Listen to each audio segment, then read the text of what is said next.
ሌላኛው ጥያቄ አንድ ሰው ዘመድ ከመሆኑ ጋር በራሱ ጊዜ ያለ ምክንያት ቢርቀን እና በተደጋጋሚ ለማናገር ስንሞክር ምላሽ የማይሰጠን ከሆነ ወይም የሚርቀን ከሆነ ከዛ ሰው ጋር መራራቁ ዝምድና መቁረጥ ይባላል የሚል ጥያቄ ነው። ዝምድናን መቁረጥ ከባድ ወንጀል ነው። የአላህን እርግማን ያመጣል።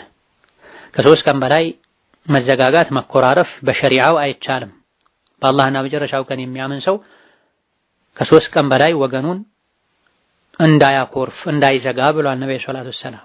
ከ3 ቀን አልፎ አመት ከዘለቀ ደግሞ አንድን ሰው አመት ሙሉ ማኩረፍ እሱን እንደ መግደል ነው ብለዋል ነብዩ ዐለይሂ ሰላቱ ወሰለም። ኢማም አህመድ፣ አቡ ዳውድ ሌሎችም በዘገቡት ትክክለኛ ሐዲስ መሰረት 3 ቀንም የተፈቀደው ራስን ለማረጋጋት ስሜትን ለማብረድ ነው፣ ራስን ለመፈተሽ ነው።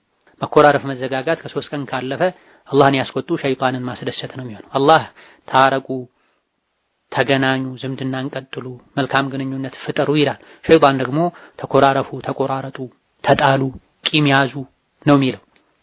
ይህ እንዳጠቃላይ ከማንኛውም ሙስሊም ጋር ነው። ከዘመድ ጋር ሲሆን ደግሞ ክልከላው ይበልጥ የከፋ ይሆናል። ዝምድናን ቀጥሉ ብሎ አላህ አዟል። ዝምድና የሚቆርጥ ጀነት አይገባም ብለዋል ነብዩ አለይሂ ሰላቱ ወሰላም። ከ3ኛው ቀን በኋላ ተረጋግቶ ቀድሞ ሄዶ ሰላም አለይኩም ያለው ያናገረው ምርጥ ሰው እሱ ነው ብለዋል።